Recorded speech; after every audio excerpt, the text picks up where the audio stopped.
ರಾಯಬಾಗ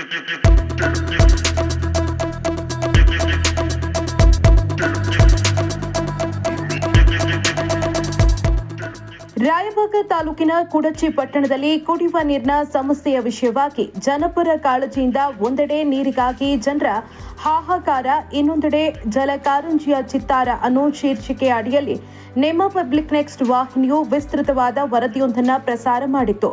ತಡವಾಗಿ ಆದರೂ ಎಚ್ಚೆತ್ತುಕೊಂಡಿರುವ ಇಲ್ಲಿನ ಅಧಿಕಾರಿ ಹಾಗೂ ಆಡಳಿತ ವರ್ಗ ಪೈಪ್ಲೈನ್ ಲೀಕೇಜ್ನಿಂದ ರಸ್ತೆ ಪಾಲಾಗ್ತಾ ಇದ್ದ ನೀರಿನ ದುರಸ್ತಿ ಕಾಮಗಾರಿಯನ್ನ ಪೂರ್ಣಗೊಳಿಸಿದ್ದಾರೆ. ಆದರೆ ನವೆಂಬರ್ನಲ್ಲಿ ಉದ್ಘಾಟನೆ ಮಾಡಲಾಗಿರುವ ಹೊಸ ನೀರಾವರಿ ಕಾಮಗಾರಿಯಿಂದ ಇಲ್ಲಿಯವರೆಗೂ ನೀರನ್ನ ಸರಬರಾಜು ಮಾಡಲು ಆಗ್ತಾ ಇಲ್ಲ. ತಮ್ಮ ಸುಪರ್ದಿಗೆ ಪಡೆದುಕೊಂಡಿರುವ ಅಧಿಕಾರಿಗಳು ಇಷ್ಟು ತಿಂಗಳುಗಳ ಬಳಿಕ ಪೈಪ್ಲೈನ್ ಕಾಮಗಾರಿಯಲ್ಲಿ ತಾಂತ್ರಿಕ ದೋಷವಿದೆ ಅಂತ ಹೇಳುತ್ತಿದ್ದಾರೆ. ಆದರೆ ತಾಂತ್ರಿಕ ದೋಷವಿರುವ ಕಾಮಗಾರಿಯನ್ನ ಹೇಗೆ ತಮ್ಮ ಸುಪರ್ದಿಗೆ ಪಡೆದುಕೊಂಡ್ರು ಅನ್ನೋದು ಸಾರ್ವಜನಿಕ ಪ್ರಶ್ನೆಯಾಗಿದೆ. ನಾವಿದ್ದೇವೆ ಎನ್ನುವಂತೆ ಆ ಕಾಮಗಾರಿಯನ್ನ ಸಹ ಸರಿ ಮಾಡ್ತೀವಿ ಅನ್ನೋ ಪೂರ್ಣ ಪ್ರಮಾಣದ ಭರವಸೆ ನೀಡ್ತಿದ್ದಾರೆ. ಅದೇನ್ ಮಾಡ್ತಾರೋ ಅನ್ನೋದನ್ನ ಕಾದ್ ನೋಡ್ಬೇಕು. Chidananda Aihole, public next, Raybag.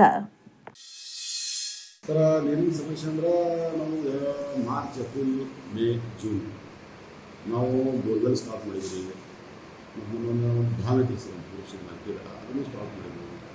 ಮತ್ತು ಹೊಳೆ ಒಳಗೆ ಎಲ್ಲಿ ನೀರಿನ ಸೋರ್ಸ್ ಐತಿಲ್ಲ ಅಲ್ಲಿ ಮತ್ತೆ ಅಡಿಷ್ನಲ್ ಪೈಪ್ಲೈನ್ ಮಾಡಿಕೊಂಡು ಅದನ್ನು ಸ್ಟಾರ್ಟ್ ಮಾಡಿದ್ವಿ. ಮತ್ತು ಈಗ ಜೂನ್ ಎಂಡಿಗೆ ಒಂದು ವಾರ, 15 ವಾರ ನಮ್ಗೆ ತೊಂದರೆ ಐತಿ. ನಾವು ಹೆಚ್ಚುವರಿ ಪೈಪ್ಲೈನ್ ಮಾಡ್ಕೊಂಡು ನಾವು ನೀರು ಈಗ ನಮ್ಗೆ ವಾಟರ್ ಸಪ್ಲೈ ಸ್ಟಾರ್ಟ್ ಆಗಿದೆ. ಈಗ ಲೀಕೇಜ್ ಆಗಿದ್ದಲ್ರಿ ಸರ್, ಅದ್ರ ಬಗ್ಗೆ ಏನು ಯಾವ ಲೀಕೇಜ್ ಲೀಕೇಜ್ ಆಗಿದಂತ ಸುದ್ದಿ ಕ್ಲಿಯರ್ ಮಾಡಿದ್ವಿ, ರಿಮೂವ್ ಮಾಡಿದ್ವಿ, ಕ್ಲಿಯರ್ ಮಾಡ್ಯಾರ ಸರ್. ಈಗ ಹೋದ ವರ್ಷ ನವಂಬರ್ದಾಗ ಒಂದು ಹೊಸ ಪೈಪ್ಲೈನ್ ಉದ್ಘಾಟನೆ ಐತ್ರಿ, ಅದ್ರ ಬಗ್ಗೆ ಏನು ಹೇಳ್ತೀರಿ ಸರ್? ಅದೇನು ಅವ್ರು ನಿಮಗೆ ಹ್ಯಾಂಡ್ ಓವರ್ ಮಾಡ್ಯಾರೋ ಅಥವಾ ಏನೇ ಕಾಂಟ್ರಾಕ್ಟರ್ ಕಡೆ ಹ್ಯಾಂಡ್ ಓವರ್ ಆಗಿತ್ತು? ಹಾಂ ಸರ್. ಸ್ವಲ್ಪ ಅಲ್ಲಿ ಏನಾದ್ರು ಆ ಥರದ್ದು ಏನು ಸಮಸ್ಯೆ ಆಗಿತ್ತು ಸರ್? ನೀರು ಯಾಕೆ ಬರ್ತಾ ಇಲ್ಲ ಅಂದ್ರೆ ನೀರಲ್ಲಿ ಅಲ್ಲಿ ಸ್ಟಾಕ್ ಇದೆ ಸರ್ ನೀರು, ಆದರೆ ಇಲ್ಲಿ ತರಕ್ಕೆ ಏನು ಸಮಸ್ಯೆ ಆಗ್ತಾಯಿದೆ? ಸಮಸ್ಯೆ ಅಂದ್ರೆ ಸ್ವಲ್ಪ ನಮ್ಮ ಇಂದಿರ ಟೆಕ್ನಿಕಲ್ ಪ್ರಾಬ್ಲಮ್ ಅದಾವ ಅಂತ ಹೇಳಿದ್ದಾರೆ. ಹಾಂ, ಅದನ್ನು ಮುಂದಿನ ದಿವಸನಾಗ ಅದನ್ನು ಏನು ತೋರಿಸ್ಬೋದು ಸರಿಪಡಿಸಿ ಅದನ್ನು ಅದನ್ನು ನೀರು ತಲುಪಿಸಿ ಮತ್ತು ಈಗ ವಾಟರ್ ಸಪ್ಲೈ ಸ್ಟಾರ್ಟ್ ಮಾಡೋದು ಪ್ಲ್ಯಾನ್ ಮಾಡ್ಕೊಂಡಿದ್ದೀವಿ. ಈಗ ರೀ ನವಂಬರ್ದಾಗ ಉದ್ಘಾಟನೆ ಆಗೈತ್ರಿ ಸರ್. ಅದು ಬೇಸಿಗೆ ಬರೋವರೆಗೆ ಯಾಕೆ ವೇಟ್ ಮಾಡಿದ್ರಿ ಅಂತ? ಈಗ ಅದ ನಾ ಬಂದ ತಕ್ಷಣ ವಿಸಿಟ್ ಮಾಡಿದ್ವಿ. ವಿಸಿಟ್ ಮಾಡಿಕೊಂಡು ಏಜೆನ್ಸಿಯನ್ನು ಕರೆಸಿ ಅಲ್ಲಿ 50 HP ಮೋಟ್ರ್ ಐತ್ರಿ. ಅದಕ್ಕೆ ಅದಕ್ಕೆ ಸ್ವಲ್ಪ ವ್ಯತ್ಯಾಸ ಇತ್ತು. ಕರೆಂಟ್ ಸ್ವಲ್ಪ ಕಡಿಮೆ ಇತ್ತು, ಮೋಟ್ರ್ ಕೆಪಾಸಿಟಿ ಹೆಚ್ಚಿತ್ತು.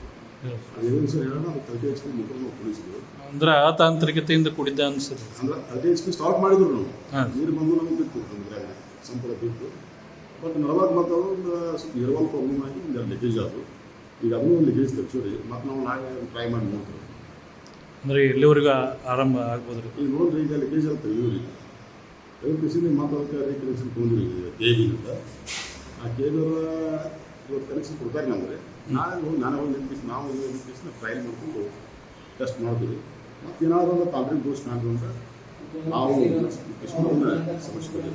ಅಂದರೆ ಈಗ ಅವರು ನಿಮಗೆ ಕಾಂಟ್ರಾಕ್ಟರ್ ನಿಮಗೆ ಹ್ಯಾಂಡ್ ಓವರ್ ಮಾಡಿದ್ದಾರೆ ಆಲ್ರೆಡಿ? ಅಯ್ಯೋ ಸರ್, ನಾವು ಬರೋದಕ್ಕಿಂತ ಮುಂಚೆನೇ ಅರ್ಧ ಒಟ್ಟು ಕಾಮಗಾರಿ ಮಾಡ್ತೀವಿ. ಈಗ ನಾವು ಬಂದ ತಕ್ಷಣ ಅದನ್ನು ನೀರಿಂದ ಬೇಸಿಕಾದ ಸಮಸ್ಯೆ. ಈಗ ಮುಂದಿನ ವರ್ಷ ರೀ, ಈಗಂತೂ ಆಯ್ತು ರೀ, ಮುಂದಿನ ವರ್ಷನೂ ಬರಬಾರ್ದಂಗೆ ಈಗ ಪೂರ್ತಿ ತಯಾರಿ ಮಾಡ್ತೀರಂತ ನೀವು ಹೇಳ್ತಾ ಇದ್ದಾರೆ? ಹೌದು ಸರ್, ನಾವು ಒಂದು ಟೆಕ್ನಿಕಲ್ ಏನು ಸಮಸ್ಯೆ ನಾವು